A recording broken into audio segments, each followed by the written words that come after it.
So the next characteristic is respiration.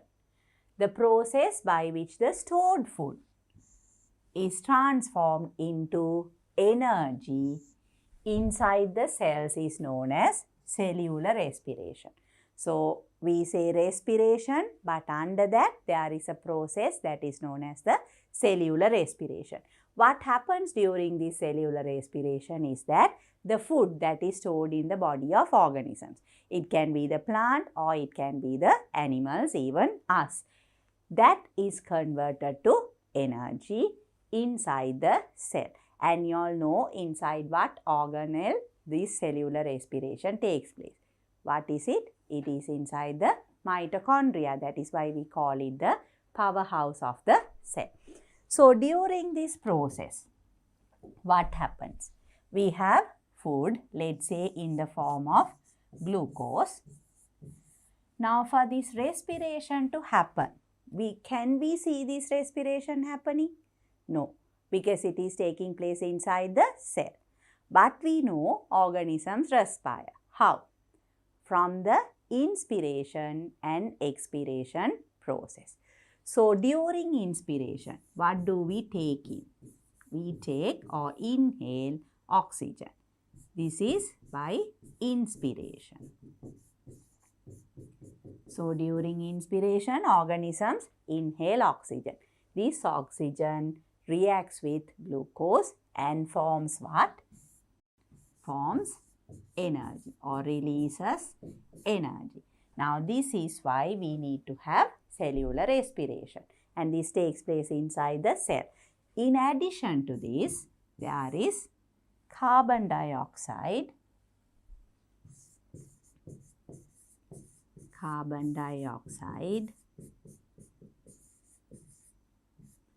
and water being produced. So glucose is the stored food.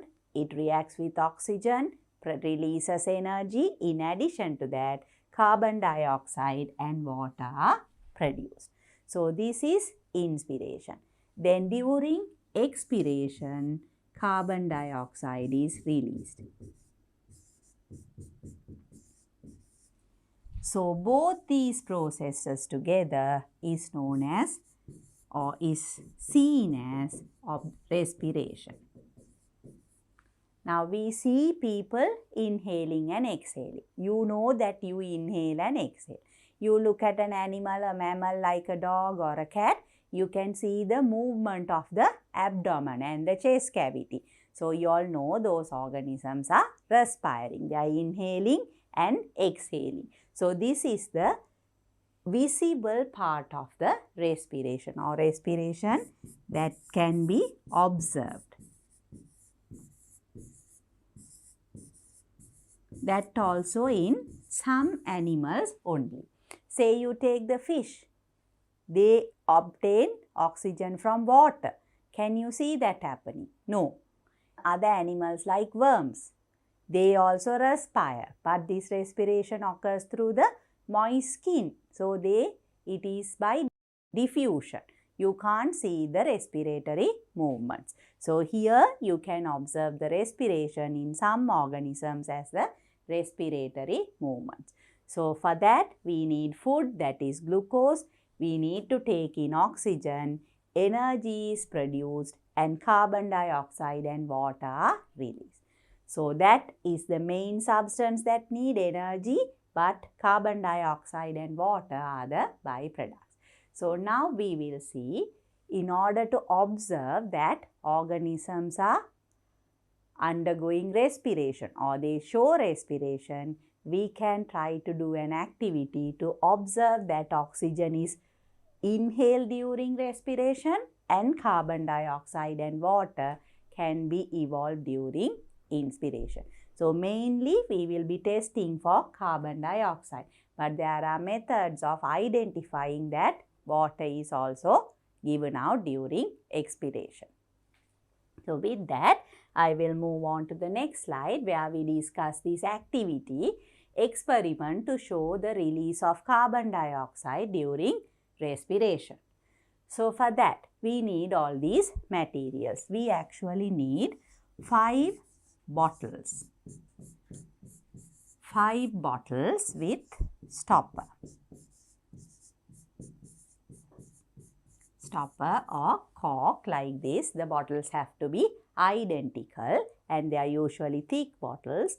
We can have at least 4 bottles of the same type and a different bottle also, but normally we say 5 bottles with stoppers. Then we need L-shaped glass tubes. Glass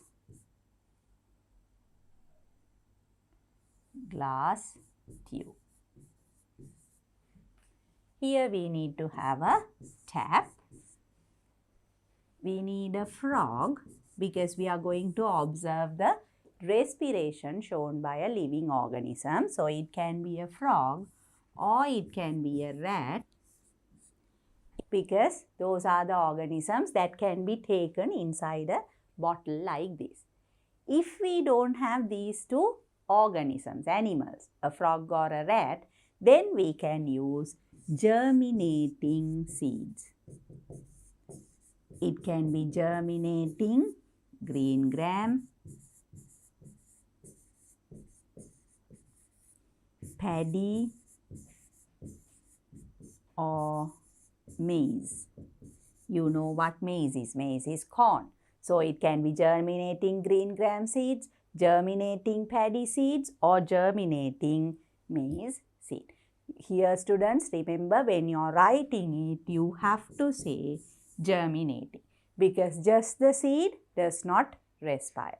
Only the germinating seeds show respiration. So for all the seeds, you have to write it as germinating seeds.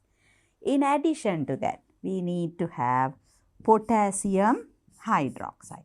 We can take the crystals, dissolve it in water and get the potassium hydroxide solution, or if you already have the solution, you can use that. Then we need to have calcium hydroxide solution. CaOH twice. Potassium hydroxide KOH, calcium hydroxide CaOH twice.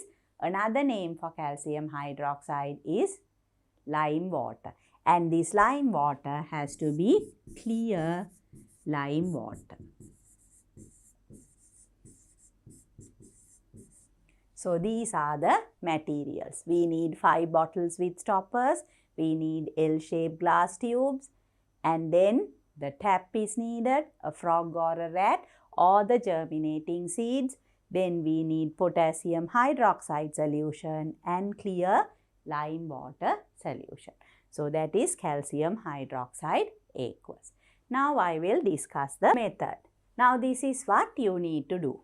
I said 5 bottles. So here they have shown identical bottles. What you need to do is into the first bottle we need to take potassium hydroxide solution and that is labeled as bottle A. Then the second bottle lime water. You all know the chemical formula of lime water. Calcium hydroxide solution. That will be bottle B. Then in bottle C we take the living organism. So here it is the frog that is shown to you all. In addition to that, you know you can use a small rat or you can use germinating seeds. Then in the bottle D, that is the fourth bottle, again we take lime water. So that is also going to be calcium hydroxide. In the fourth one, we need to have only water. So sometimes we will need a larger bottle as bottle E, so that we have enough water and there will be enough pressure for the flow of air. To this bottle, we need to connect either the suction or what I showed you all in the previous slide, a tap, so that we can draw the water out. Then you can see all the bottles have to be sealed with a cork like this and the air should not escape from the bottles or additional air should not flow into the bottle, but there should be air flow through these tubes. Now look at all these tubes. I said L-shaped tubes. Now from here the atmospheric air will go into this. You can see this tube is long. It is going into the solution. This part you have to notice. The same goes for all the bottles. Here also it goes into the solution. Here it's closer to the frog. Again here it is into the solution. The thing is, the air flowing from this side has to dissolve or mix with the solution. That is the requirement. And you can see the second tube. This tube is above the solution. Here also you can see it's above. Here it's far away from the frog. Again above the solution. Here also it is above water level. So when you have the setup like this, now there will be no airflow. We have to make sure we keep the frog alive. Then only it will respire, and also after the activity is over, we will have to let it go free. So then we make the setup like this, and what we do is we open the tap in bottle E. When you open the tap, you can see the water level going down here. At the same time, you will see gas bubbles, bubbling of air in these three bottles. The reason is when water level decreases here, there will be space created. To compensate or fill up that space, air from here flows into this. To fill that space, air will flow from here to here. To fill that space, from B to C. Again from A to B. And to A, air comes from the atmosphere. So there will be a continuous flow of air from the atmosphere through all the bottles when we open the tap. At the same time, you have to observe the changes taking place in bottles A, B, D and E.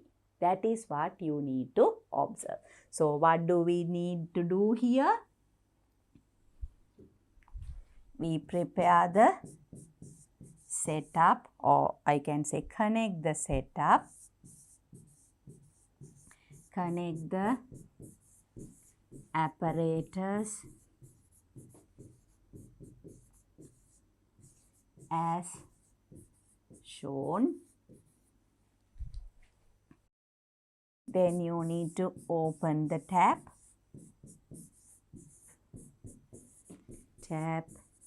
And observe the solutions.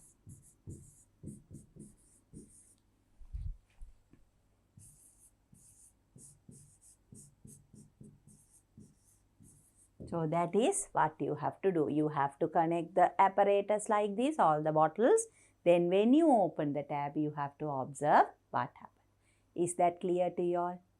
So now that you know the procedure, let's go to the lab and do this activity.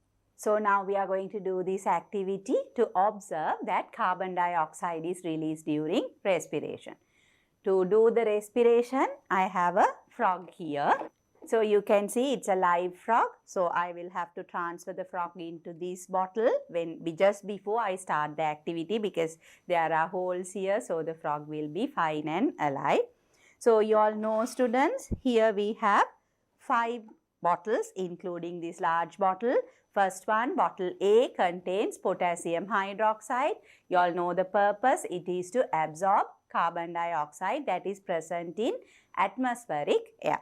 Then the second bottle B contains lime water, that is calcium hydroxide, that is to test whether there is any carbon dioxide in air that enters from bottle A into bottle B.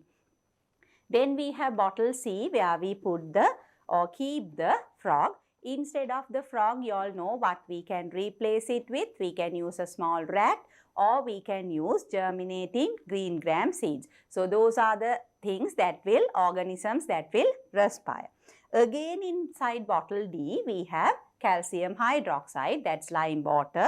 So in 2 places, this is to confirm, bottle B is to confirm that there is no carbon dioxide in the air, and then the bottle D is to confirm that carbon dioxide was released during the respiration of frog. And then we have bottle E, that comes with a tap. So, and it's filled with water. When I open the tap, you can see the water level will decrease. Because of that, there will be a space created, a vacuum. In order to fill up the space, air will flow from bottle D to this, C to D, B to C, and therefore from atmosphere, from bottle A up to bottle E, there will be a continuous air flow. And from that, the frog will respire. So, it will intake oxygen and release carbon dioxide. That is what we are going to test now. So, you all have to observe these two bottles carefully. Now, you all can see both of them, they are colorless solutions. Lime water in bottle B and lime water in bottle D, both are colorless solutions. Once we have the frog here, you will see a difference. That is what you have to observe clearly. Okay, students. So, now I have the frog also in place. You all know why we are having all these bottles. Now, I am going to open the tap so that the water will release, and you can see, you all can see the air flow, the bubbling of the gas. Observe bottles B and D carefully. Bottles B and D carefully.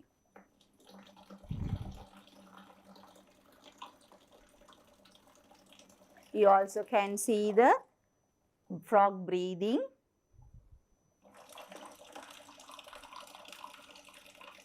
When I open the tap only, you all see the flow of air. When we close the tap, there is no air flow.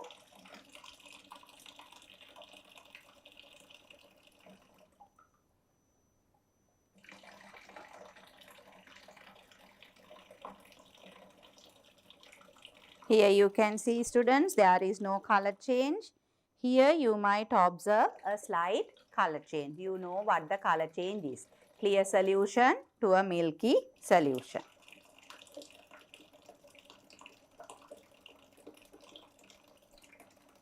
So, now here, students, you all can observe the color change. Look at this bottle. The color is still the same. It's a colorless solution. Look at this bottle carefully. You can see the solution has turned milky in color. So, this is the activity. Initially, when there was air here, carbon dioxide was absorbed in this bottle by KOH. So, therefore, there is no color change with calcium hydroxide, that is lime water, in bottle B. But then the air comes into this bottle, so the frog respires, releases carbon dioxide, and that carbon dioxide gives a color with bottle D, the calcium hydroxide, that is lime water, present in bottle D. So, that is the observation that confirms that carbon dioxide is released during respiration. Okay, students. So, did you all observe all the changes clearly? I am sure you did. So, what did you see? In bottle A, B as well as D, you were able to see the bubbling of gas. That is when we open the tap in bottle E, you can see that air is flowing. Apart from that, you were able to see the lime water in bottle D becoming milky in color. So, that is because of carbon dioxide. But there was no change in the second bottle, that is the calcium hydroxide present in bottle B. There is no color change. So, that is the observation you get. So, you can see when the tap was opened,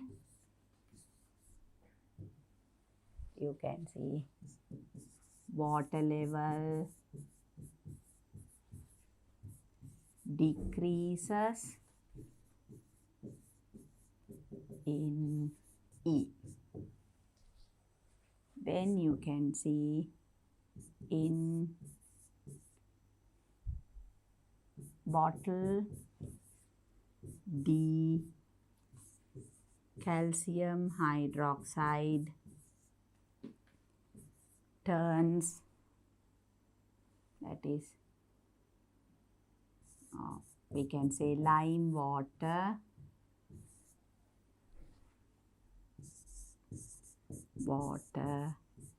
turns milky. But in bottle B, no change in color.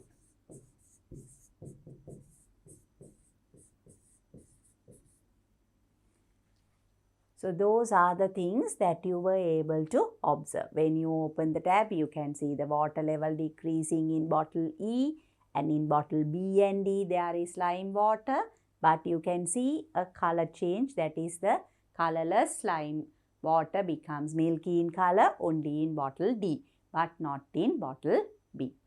What is the reason and what can we conclude from this activity? I will go back to the previous slide. So here you can see air flows into the solution. Potassium hydroxide has the ability to absorb carbon dioxide. So it absorbs all the carbon dioxide from air. That is why air is bubbled into potassium hydroxide. Then what happens? The air that is flowing out doesn't have any carbon dioxide. So here lime water is used to identify carbon dioxide. In the presence of carbon dioxide, lime water becomes milky. But here there is no color change. Why? Because there is no carbon dioxide in air. Then in bottle C, frog respires. Inhales oxygen, exhales carbon dioxide. So the air that flows into bottle D has carbon dioxide. Because of that, lime water becomes milky in color. So what is the purpose of using bottle E? That is to make sure that air flows continuously. When we open the tap, water flows out, there is space created that generates a suction. So that is what happens in this activity. Now you all know why there is no color change here and why there is color change here. So if I write down the conclusion, we can say from this activity, we can say carbon dioxide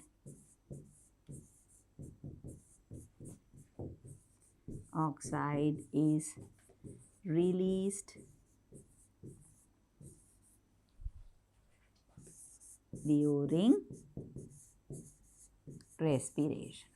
That is the conclusion of this activity.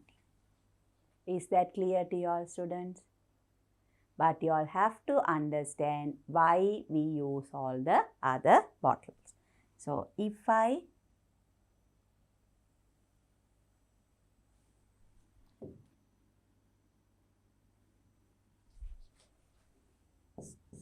write a discussion here.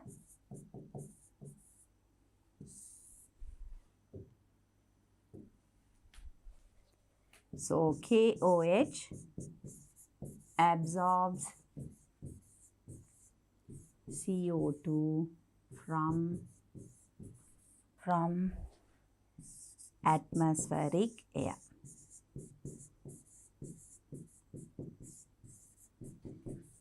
This is in bottle A. Then what happens? So calcium hydroxide in B, no color change.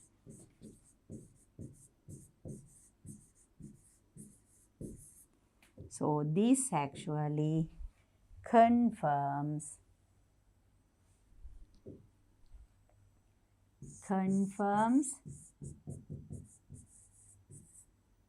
there is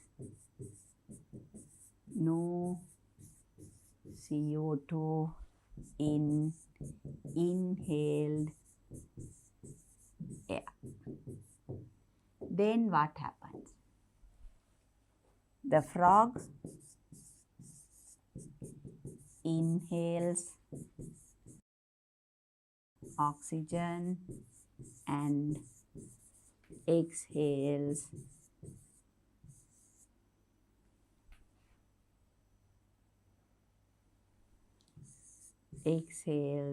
carbon dioxide. This happens in bottle C. After that, calcium hydroxide turns milky in color. That is in bottle D.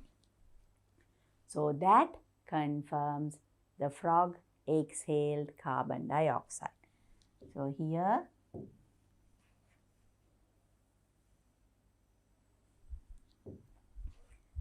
confirms that the frog exhaled carbon dioxide. So is this clear to you all students? You all have to understand what is happening. So we need calcium hydroxide or lime water in 2 bottles in order to confirm that the carbon dioxide was exhaled by the frog.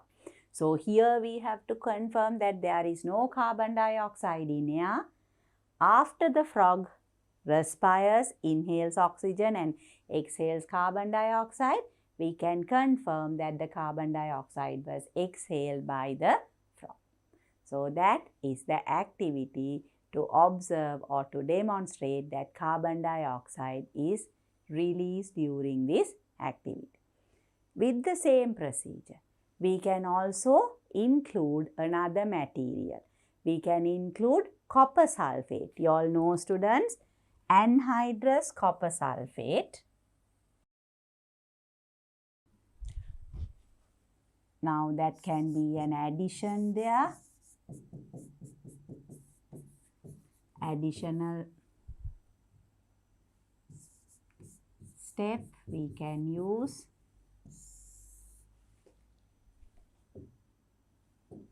Somewhere inside the tube that connects bottle C with bottle D. So here tube between bottle C and bottle D. What can you have? You can have anhydrous copper sulfate. Copper sulfate. What is that? That is anhydrous CuSO4. What is the function of this? On introducing this to water, what happens? It becomes hydrated copper sulfate.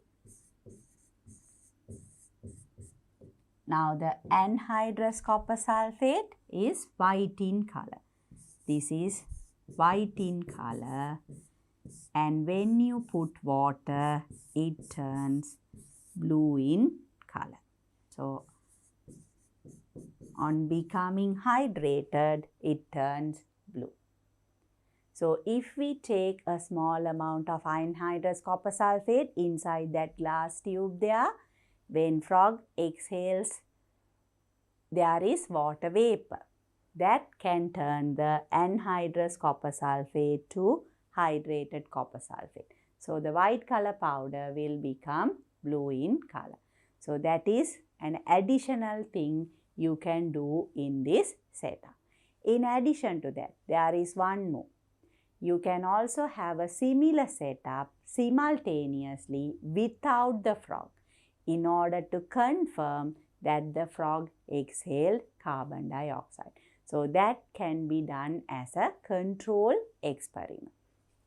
So in addition to this, we can also do a control experiment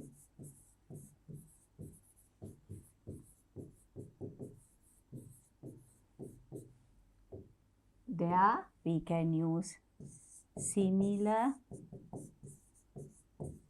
apparatus without the frog in bottle C. So that will be the control experiment. So there will be no color change at all. Both the bottles B and bottle D that contains lime water will remain colorless. But in the apparatus that has the frog, in bottle D, the lime water will become milky in color. So there you can confirm that the frog exhaled carbon dioxide, or there is carbon dioxide evolved during respiration. So is that clear to you all, students? With that, I will move on to the next slide. Again, that is another activity, experiment to show absorption of oxygen in respiration. So you all know we need food, that is glucose, and oxygen for cellular respiration. So inhaling of oxygen.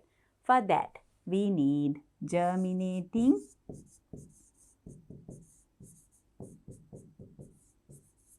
green grams. Then we need small test tube. It has to be a very small one that can be hung inside the volumetric flask. So it has to be a very small test tube. Then we need a conical flask. Actually, we need 2 conical flasks. Then we need beaker, again 1 or 2 beakers. Then we need glass tubes.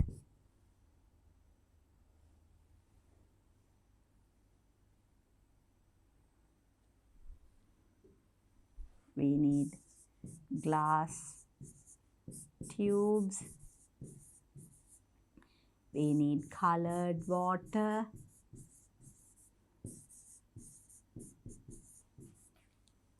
We need a rubber tube.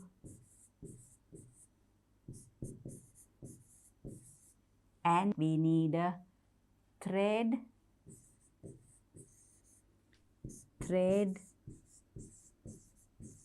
or crocodile clip. To close this rubber tube from one end, and also we need potassium hydroxide. So I will explain the activity to you all. The materials needed are germinating green gram seeds. We need a small test tube. We need 2 conical flasks. We can have 1 common beaker, or we can use 2 beakers. We need glass tubes. Then we need colored water. It can be any color. Then we need 2 rubber tubes as well as thread or crocodile clip to seal one end of the rubber tube. And we need potassium hydroxide. Those are the materials needed. And this is what we are going to do. Now you can see again there are 2 apparatus. Apparatus A and apparatus B. They are similar. You can see in the conical flask, we have the germinating seeds in both the setup.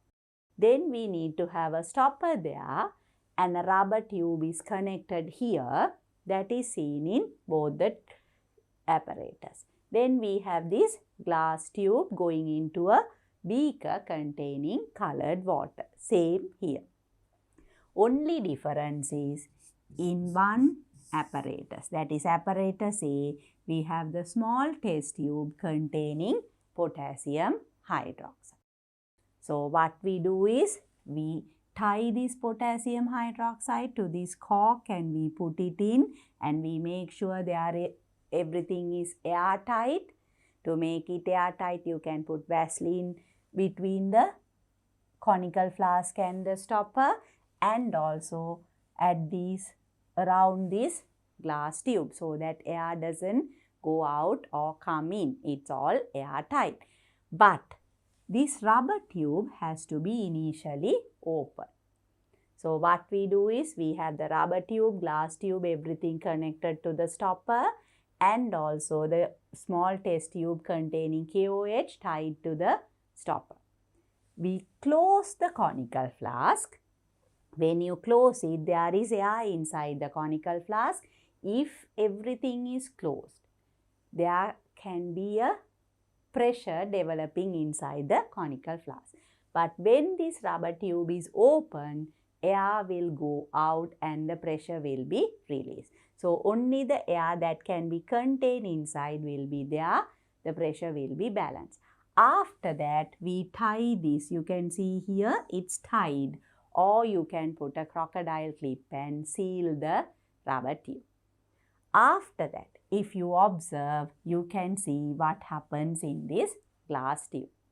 The same thing is done for apparatus B, but only thing is there is no potassium hydroxide. So one is the activity, the other one is the controlled apparatus. So this is a controlled experiment where you can confirm that oxygen is inhaled during the activity. So here we have to prepare the apparatus, prepare the apparatus,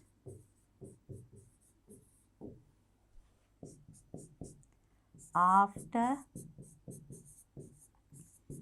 fixing the stopper,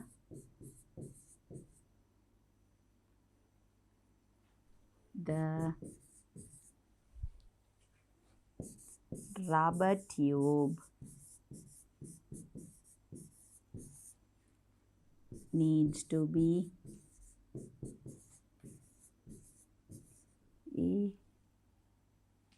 tied or can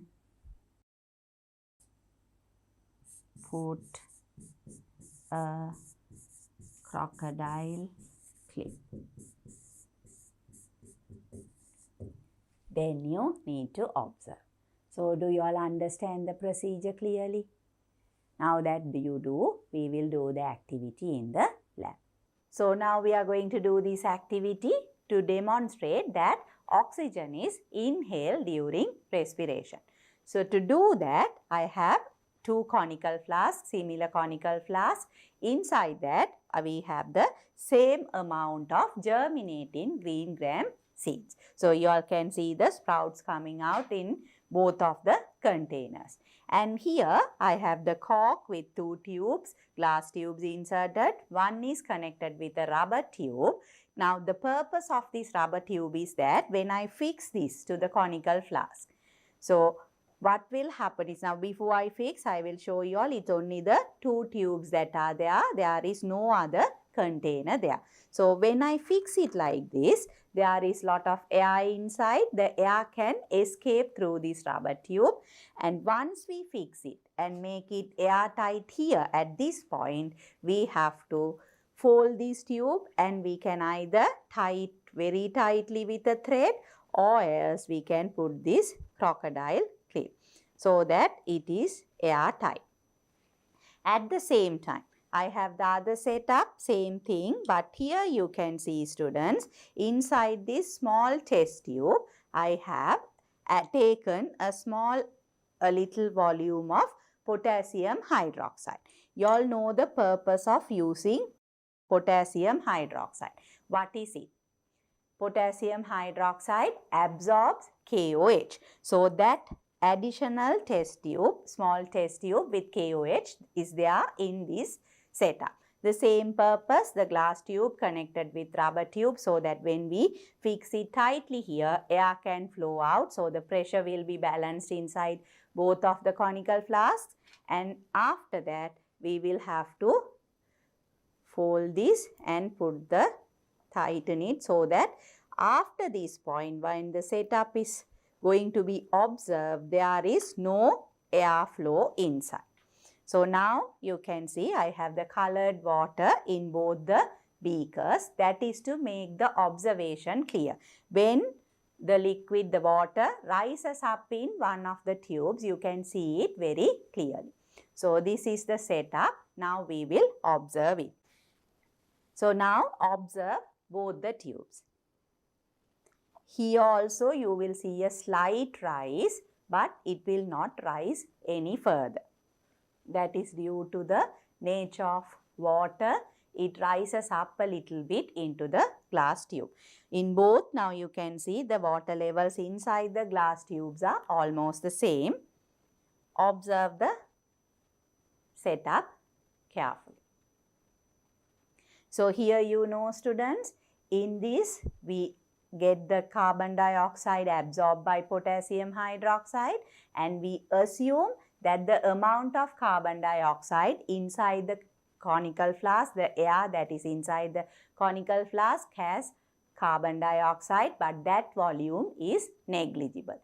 And also the volume of oxygen inhaled is equal to the volume of carbon dioxide that is exhaled. So because of that only you will see the observation. So now here you all can see the water level rising in this setup. So that is because oxygen is being inhaled, carbon dioxide is evolved, but that carbon dioxide is absorbed by KOH. So to fill that space, air from the glass tube flows into the conical flask, and to fill that space, water from the beaker rises up the glass tube. But that does not happen in the second setup. Why? Because there is no KOH.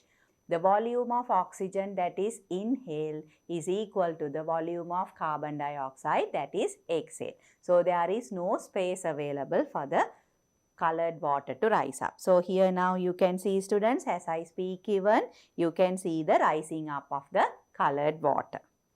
So this observation is very clearly visible to you all.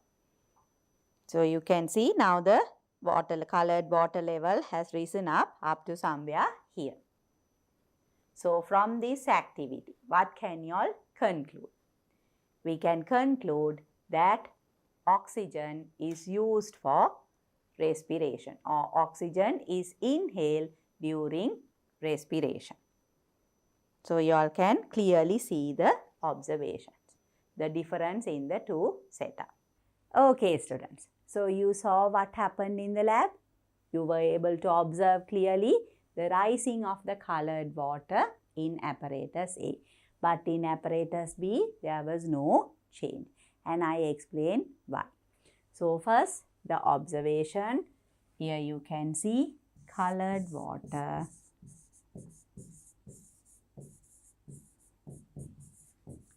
rises up in apparatus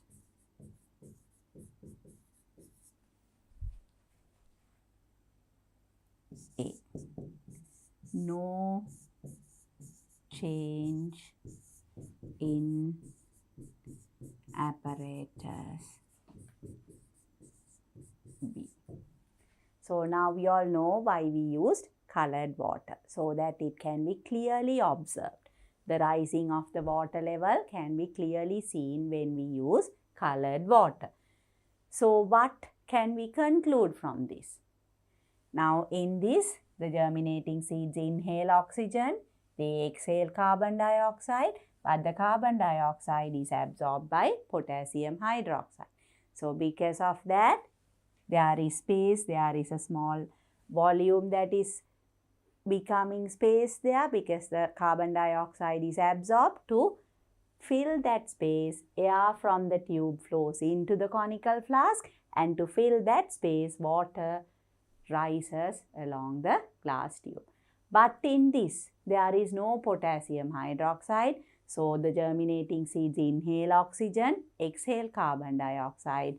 The conical flask is filled with air. So there is no way the colored water can rise up the tube. So that is enough to conclude that oxygen is inhaled during this activity. So that is going to be the conclusion. Oxygen is inhaled during respiration.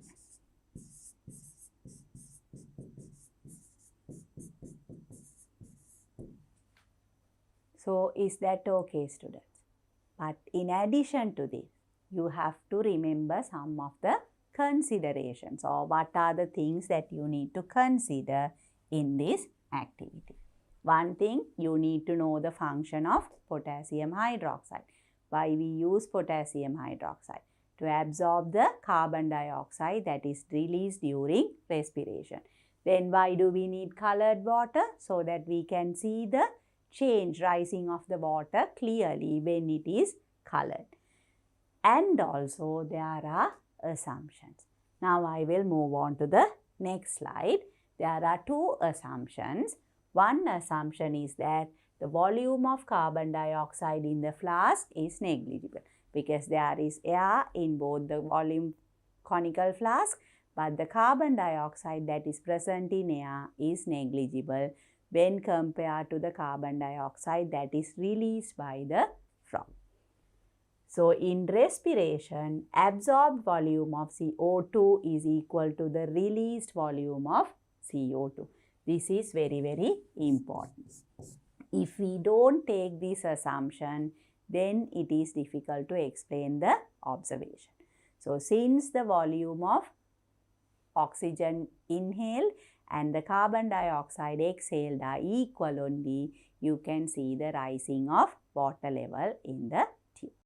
So, is that clear to you all students? In addition to that, what I told you all before, potassium hydroxide is used to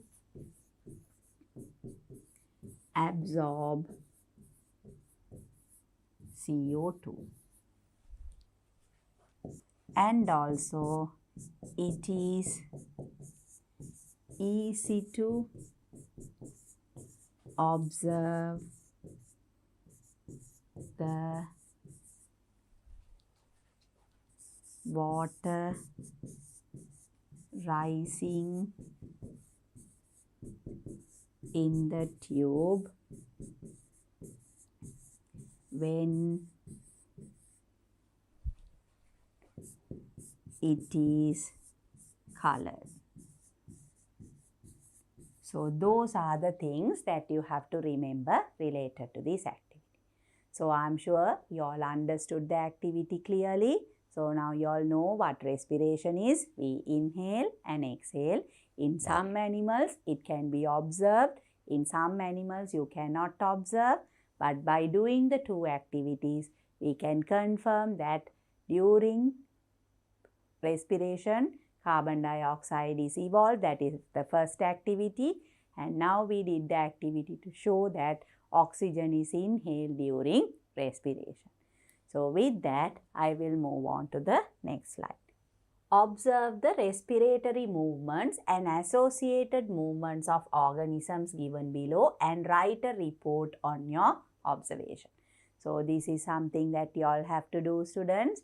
These are organisms. Now, you can see frog, tilapia, human, dog and grasshopper. You can find them in your home garden, but maybe the tilapia also, you all know how fishes respire. So, you all can observe these organisms or you can refer up from books and all that and you can make a report. I'll give you all a brief introduction as to what happens there. So, frog. You all know frog is an amphibian and you know the respiratory organs of them. What are they? They respire through their moist skin, they respire through their mouth as well as they respire through their lungs. So, they actually respire through 3 ways. So, that is one thing that you can include here. Frog through moist skin, mouth and lungs. And usually when they respire through mouth, you can see the movement of their buccal cavity that you might have seen. At the same time, when they respire through their skin, it is a moist skin. So, the oxygen dissolves in the moisture and that diffuses into the body, and similarly carbon dioxide diffuses out of the body. That of course we cannot observe. So, that is something that happens in frogs. Then if we take the tilapia, how does this tilapia respire? They respire through gills. And what happens there? You all know the shape of a fish. You know that there is a cover and inside you can see layers of gills, and water flows into that gills. And there, from water, the dissolved oxygen is absorbed, or it actually diffuses into the gills, and the fishes respire. And you can see the water flowing out. So there are also, you cannot really see a particular movement. You can observe it, but you can't say there is a movement that actually shows the respiration process. But if we take the humans, there what happens? In humans, we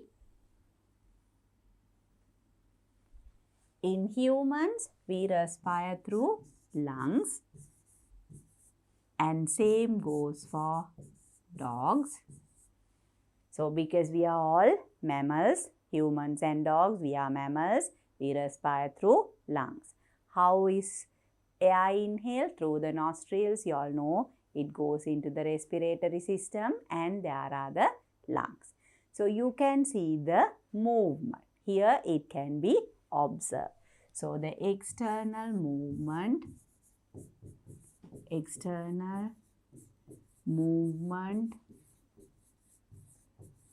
of inspiration and expiration.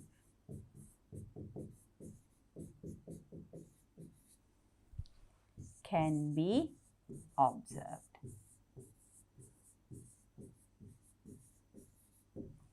Then what happens in grasshoppers? Grasshoppers, they actually have a tube-like structure, or what we call as the trachea. So they have tube-like or tubular structures or trachea for respiration. Trachea for respiration. So in a grasshopper, now these tubular structures or the trachea arrange along the body of the grasshopper. You know grasshopper is an insect. Due to the movement in the abdominal cavity of the grasshopper, gas is exchanged.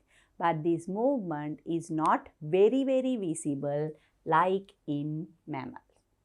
So out of all the organisms, in mammals, the humans, dogs, even all the other mammals, cats and all that, when they are lying down, when you look at them, you know that they are respiring, inhaling and exhaling. So there the respiratory movements are very much visible. But in the others, it's not very visible. But if you observe carefully for a long time, you can identify how the respiration process takes place. So I am sure you will be able to gather more information and write a report on this. So with that, I have completed the next characteristic, that is respiration. So far we have discussed the cellular organization, then we discussed the nutrition, and then respiration. There are few more characteristics that I have to discuss.